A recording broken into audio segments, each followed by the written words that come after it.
Joined us. This is the press. We're reaching you live from KAFTAN's television studio here in the nation's capital, Abuja. Now we'll go straight to analyzing the stories that we read out to you earlier. Now, our guest on the show today is Obadiah Mbila. He is the CEO of Lovewalk Media. Great to have you on the show today again, sir. Thank you so very much for having me, Frank. You're welcome to see you. All right, so our phone lines are open, viewers. You can call in to make your contributions. Just before we came, we're talking offline, and then we're talking about the protest and how on one side, Ohanes and Igbo have told Igbos not to join in the protest. But then we've seen on social media, or off social media, or on social media spaces where Igbos come together and then they're carrying Tinubu's picture. Most of them are carrying bottles of beer or bottles of whatever they have, and then they're eating and whining and dining and saying, regardless of whatever anybody is saying, we are not protesting against Tinubu. In fact, they are even chanting Tinubu Kaige, so that's they are standing on the mandate, that is on the Bola Tinubu's mandate, regardless of whatever is happening. But if you go to the southwestern part of the country, it's a different kettle of fish entirely, where you have their Fenifere leaders asking Yorubas not to protest. And then I heard Francis, well, before we came on, Francis was saying that, are you trying to say that don't protest against your own son of the soil because he's the one who is at the helm of affairs, so don't protest against our own? Is that what it is? Despite the fact that Chinedu cannot buy fuel different from the amount that Amadu or Bola or even Okon will buy fuel. It means that regardless, we are still one and the same thing, and we're still suffering the same thing, we're still calling for the same thing. So what are your thoughts with regards to the NLC protest, even though 65 CSOs have already left, and then groups or traditional leaders asking their people to step aside? You see, you cannot go anywhere fast if you use might to suppress the will of the people. If you ask me whether people or groups pulls out of the protest or are joining, the protest has already been registered. The fact that people are not satisfied with the way things are going on has already been registered.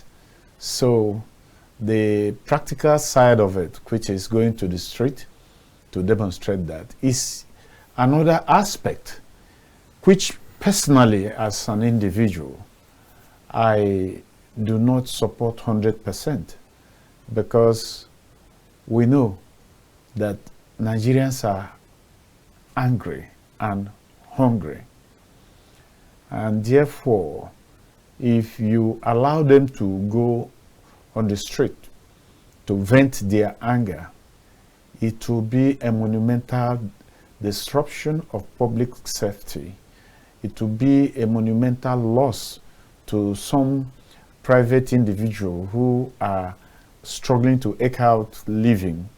It will be a monumental loss to public infrastructures, you know. So that is the reason why, personally, I'm not in support of that mass public protest. Are you seeing it like it's going to tend towards the NSAS protest? Is that what your fear? It will be worse.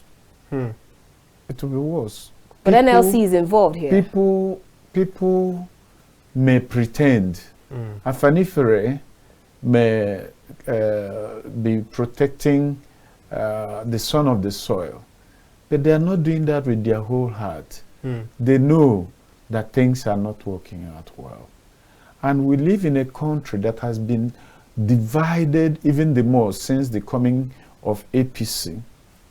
So the Ohaneses should not make themselves a scapegoat, or their children, that's the Igbos, the scapegoat. If the Igbos goes to protest, and you know they're already protesting, whether they come out to say it or use a bottle of beer to tell you things are working for us, you know, all these things are make-believe, you know. But if they go out to protest the way it's paining them, you know that it will be branded that because Tinubu is not an Igbo, you know, so the ethnic coloration is what Ohanese probably are avoiding. But deep down inside themselves, they are not satisfied. Come to the north. It is even worse in the north because theirs is that they do not have such organized group, splinter group as we have in the south. You know, the CSOs and all that. They have a more harmonized voice that has spoken. And the man has said, look, Nigeria is sitting on a keg of gunpowder ready to explode. So what other protests can be compared to that? For me, the Tinubu administration is trying to manage the crisis. And is that the way to go? How long can they manage this crisis? It's left for us to see how long they can sustain this. Don't join. Okay, then. But then you talked about the Tinubu administration and their efforts in trying to manage the crisis. But then, do you think it is a good enough management technique to try to accuse the NLC of trying to cause an insurrection, because it has been tagged by the federal government as a contempt, which legal luminary Femi Falana has come out to say that it is not in contempt of the court. That's one. Then secondly, I want to talk about the NLC, the leadership of the NLC led by Joe Ajaero. In all of this, if we go out in the streets now, there is a will I say, I'm trying to get the right word now. There's a honesty issue hovering around the head of the president of the NLC, Joe Ajaero, in terms of what exactly his motive for the protest. And you know, a whole lot of issue. It's one thing for Nigeria to believe in the fact that considering the situation on ground, we are due for a protest to register our displeasure about how the country is being governed. And it's another thing for Nigerians to believe in the people that are, you know, trying to lead this protest. What are your thoughts on this? Before Joe Ajaero, we have had previous presidents of the NLC who received their fair share of that type of accusation. Don't forget that Imudu today is being celebrated, but in his days he was not celebrated. Adams Oshimole made his inroad into politics because of his persistency in pursuing what he believed is his conviction as the NLC president. Today, I wonder whether there are popular politicians that could compare with Adams Oshimole. Joe Ajaero. Could you say the same thing for Ayuba Waba?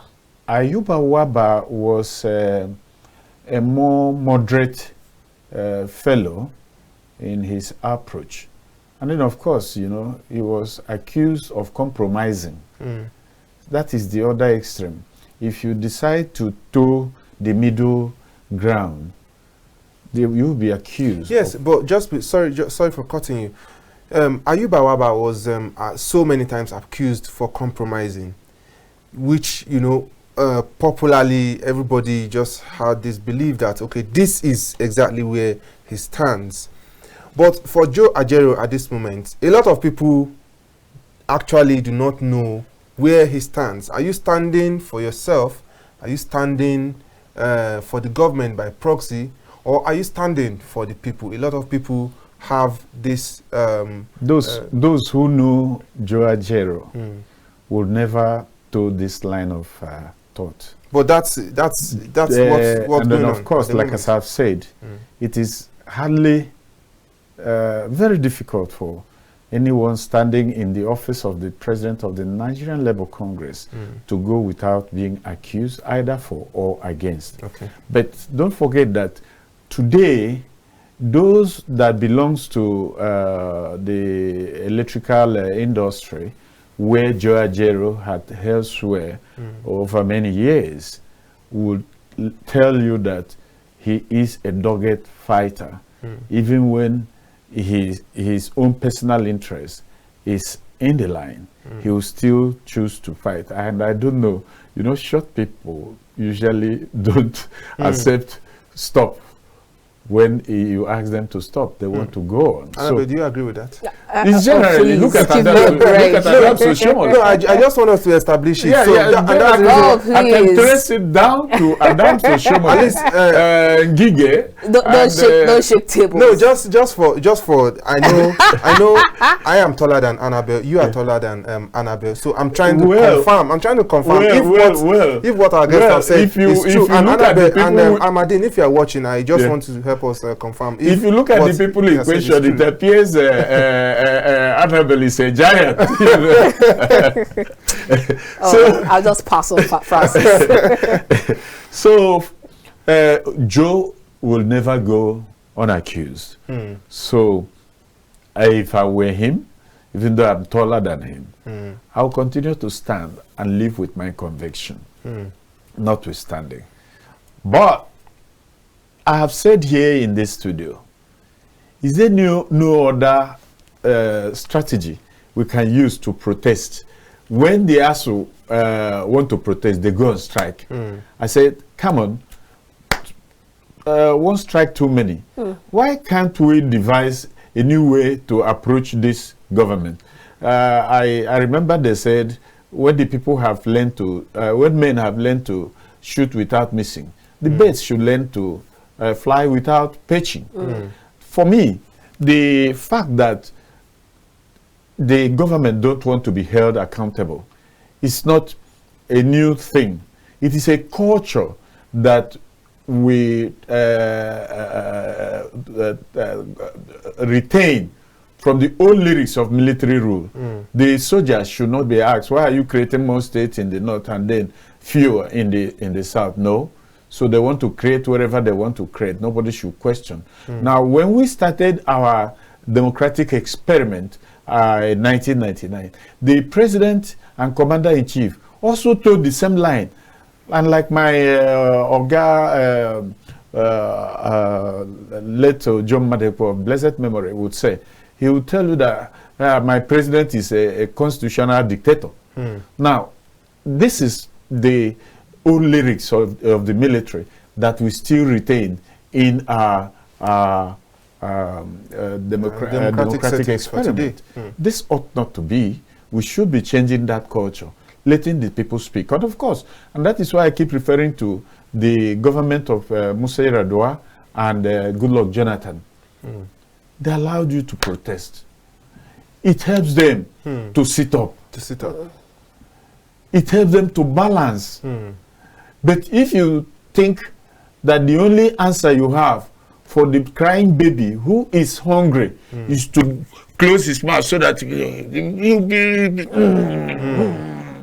So, like the student whose teacher asks, forced to sit down. He didn't want to sit down. His teacher forced him to sit down. He sat down. He said, well, I'm just sitting there, but inside me, I'm still standing up. The people, you can succeed in using force to clamp down on the people and say, don't cry. But they will be groaning, meaning that they are not, they have not stopped crying. All right, let's move to other topic, but still on economic matters. The Matrix newspapers this morning says Obi battle to save Naira. Obi cautions Tinubu government agencies over attack on BDCs. And then if you check other newspapers, like this day newspaper says economic reforms, Tinubu begin a broad consultation as he set up tripartite panel to ensure that the Naira to the dollar is stabilized. And then we've seen how much that has affected or impacted in the last few hours, how it has at least dropped from the high ups where it was to where it is at the moment. And we're hoping that it would actually get to at least below 1,000. That's not too much to hope for, though. So let's talk about this now. On one side, Obi is saying that why go against BDCs? They are not your problems. In fact, they are even helping you. Because I remember talking to a BDC expert last weekend on one of our sister programs, The Conversation, and he said that BDCs are even there to help the government. They are not their problem. So, and according to them, with all of this EFCC going against them and them bringing down their daggers against them, it is even going to increase the price of the dollar to the naira. So what are your thoughts in that regard? Are we supposed to be, like they always say, between the politicians and the BDC operators, who is the real devil or the real devil advocate in Nigeria? That's what on the one side. And then secondly, you have Tinubu bringing up people like Dangote, Abdul Samid, and Elumelu, even despite the fact that cement is now 11,000 naira per bag. And I remember we buying cement for 1,005 or 2,005 thereabout a few years ago. So bringing these people, is it going to even solve anything? Because I remember how much everyone was there. I was an analyst, economist, before Tinubu got in to the presidency, but now he's there already, and it looks as if nobody knows what they're doing or saying again. You know, almost all the people that he's bringing on table have one time or the other been accused of receiving paid custom duties on their import below what they're supposed to pay. Or tax evasion. All that. Now, when you summon these people who have been benefiting from this sabotage to solve the problem of sabotage, guess what the result is going to be? More sabotage. So, I think... Is it more sabotage, or isn't no. it using a banana to lure the monkey and then using the monkey to at least solve the problem of the problems in the jungle? For me, I think it will lead to more sabotage. Looks like a valid presentation, opinion by you. But which of the billionaires in the whole world have you had became a party to reducing his own capital? It has never happened. So why would we expect that to happen with Dangote or Abrahaman Isiakorabi or Otedola and so on and so forth? So the truth about it is that maybe the government has a subtle way they want to tell these people, look, we all are guilty of we know what's going on. You know, it's like what Obi was saying to defend the Bureau de Change. Much as I know that the Bureau de Change operators are doing their legitimate business, legitimate in quote, but I do know that there is infiltration in that sector where they become holders or agents to those in either central bank or the commercial bank. Meaning, without their operation, the commercial bankers will sell in a parallel market. But here you see them conniving to bring out the dollars from commercial bank and pass it to the Bureau de Change so that they can sell at a little bit higher price than what is being obtained there. And this is part of the reason why I feel I see many people defending the Bureau de Change operators, especially after the EFCC hounded most of them, and some who claim that they were in the vicinity for a different purpose. There's one man that is being detained by EFCC who claimed that he came to wash his car, you know, but he has been arrested in such a gospel way that looks like a criminal invading a place like Bureau de Change. So, and now Obi is defending them. Should they be exonerated from what is happening to Nigeria now? I'm not a financial expert to know, to be competent enough to comment on their activity. But I do know that the activity is not totally pure. So I just hope that Obi is not exonerating them for purpose of politics. Let it be, as he is known for accurate analysis, let it be that he is doing it for patriotic purpose. All right.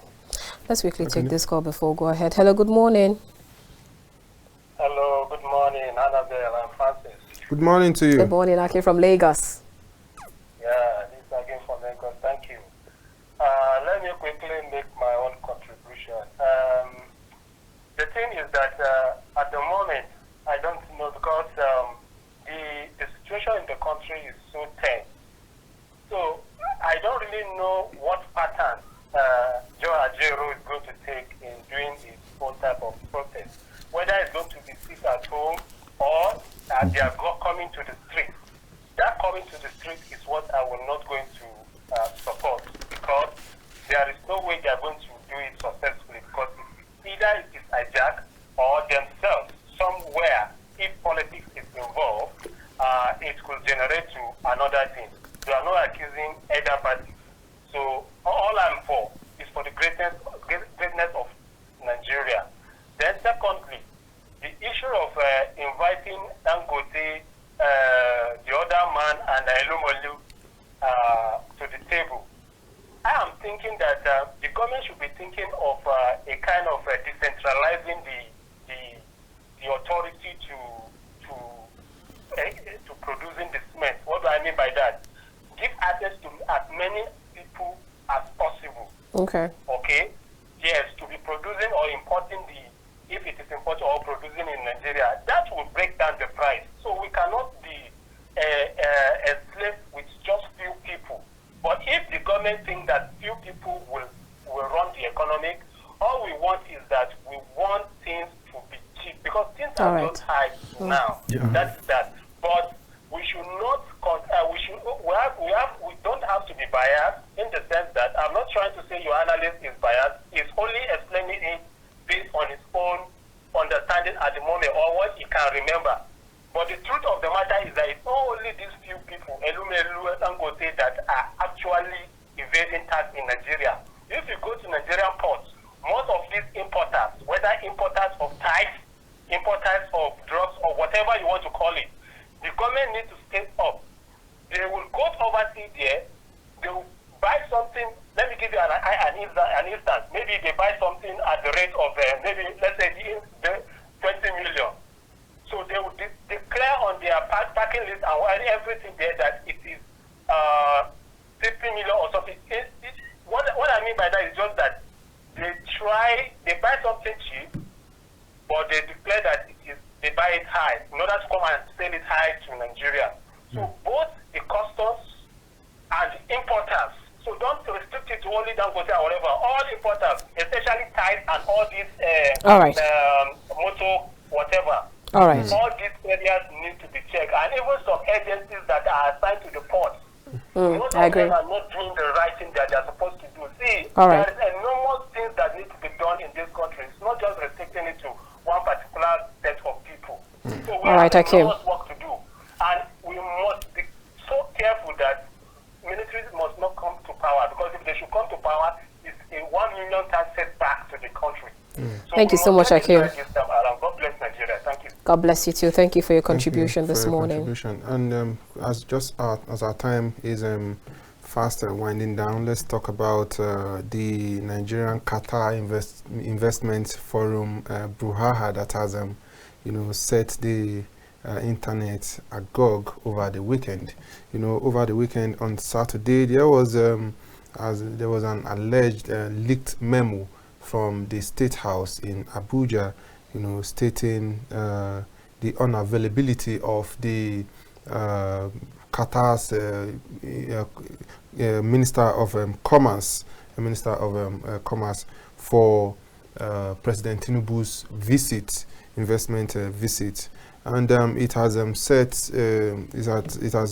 attracted a whole lot of comments that the state of the Qatar, they declined President Tinubu's visit. Fast forward to this morning, there is another headline here saying that Qatar has made a U-turn and confirming investment forum will hold during Tinubu's visit. First of all, what do you make of the whole story? And secondly, in the time under review, there has been as many, there has been, the last I can remember, there has been 2 leaked memos from the presidency, memos that ordinarily shouldn't have been for public consumption. There have been 2 leaked memos. So what are your thoughts on this, on memos, confidential documents, finding their ways to the public domain?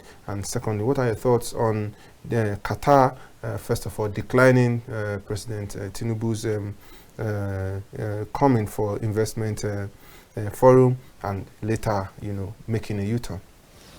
I think the President Bola Ahmed Tinubu inherited face-off between Nigeria and Qatar when he came in. And I also believe that his first effort was to douse the tension and then make sure that there was a diplomatic finance, between Nigeria and that country.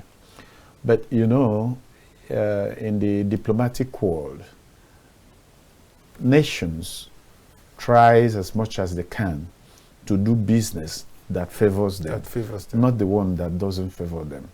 There is no Father Christmas in this business. I don't think the United Arab Emirates and all those countries are seeing Nigeria as a good investment ground. Yeah, I don't think so. And they may not come out to say it, but their body language and things like this that is coming out will reveal to you that they're not yet ready for Nigeria, if they are ready for any African country though. Second is, how does a secret document find its way to the public domain? It is easy. There is always those whose business is to look for secret documents. Asange,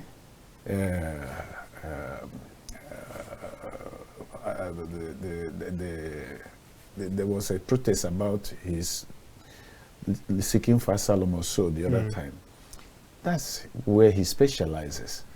Our own Sahara reporters they are stuck in trade. So how do they pay to get this? I don't know. Thank you so much, Obadiah and Mbila. Always a pleasure having these talks with you. Thank you. It's my pleasure. All right, viewers, that's where we end for this end this segment of the show.